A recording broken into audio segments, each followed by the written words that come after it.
I think back to when the company started in the early 1990s, and one of the things that really got our company off the ground, in those days the warehouse was empty, there was just not a lot going on, and I was sitting in a pretty much an empty office in an empty warehouse with a few employees and not a lot of work to do, and the phone rang.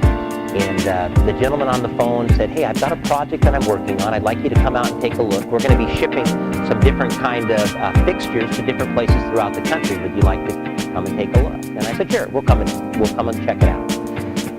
I drove out to his place of business, which turned out to be a neighborhood. It was just a residential housing area.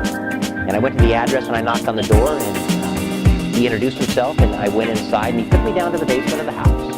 And in his basement was set up like a modular storefront.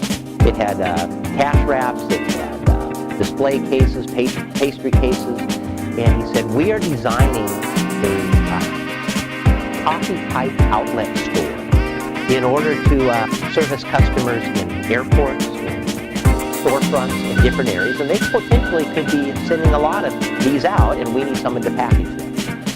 And I told him that we'd be very interested to do that, and he showed me the different kiosks and wraps and different things that they were working on. There was a big logo, a round logo of a mermaid. It was the Starbucks logo, and that was the first that I had really seen anything that dealt with Starbucks. Over the next probably 6 years, we sent out 200 to 300 different Starbucks stores to airports and locations throughout the country, and that really was the company and the event that got CrateTech off the ground in the early 1990s. And so next time that you enjoy a good cup of Starbucks, remember CrateTech appreciates Starbucks a lot. Apart from them, we would not have gotten off to the start that we got. And it was our first, one of our first very large customers. And to this day, enjoy drinking that Starbucks coffee and remembering the early days.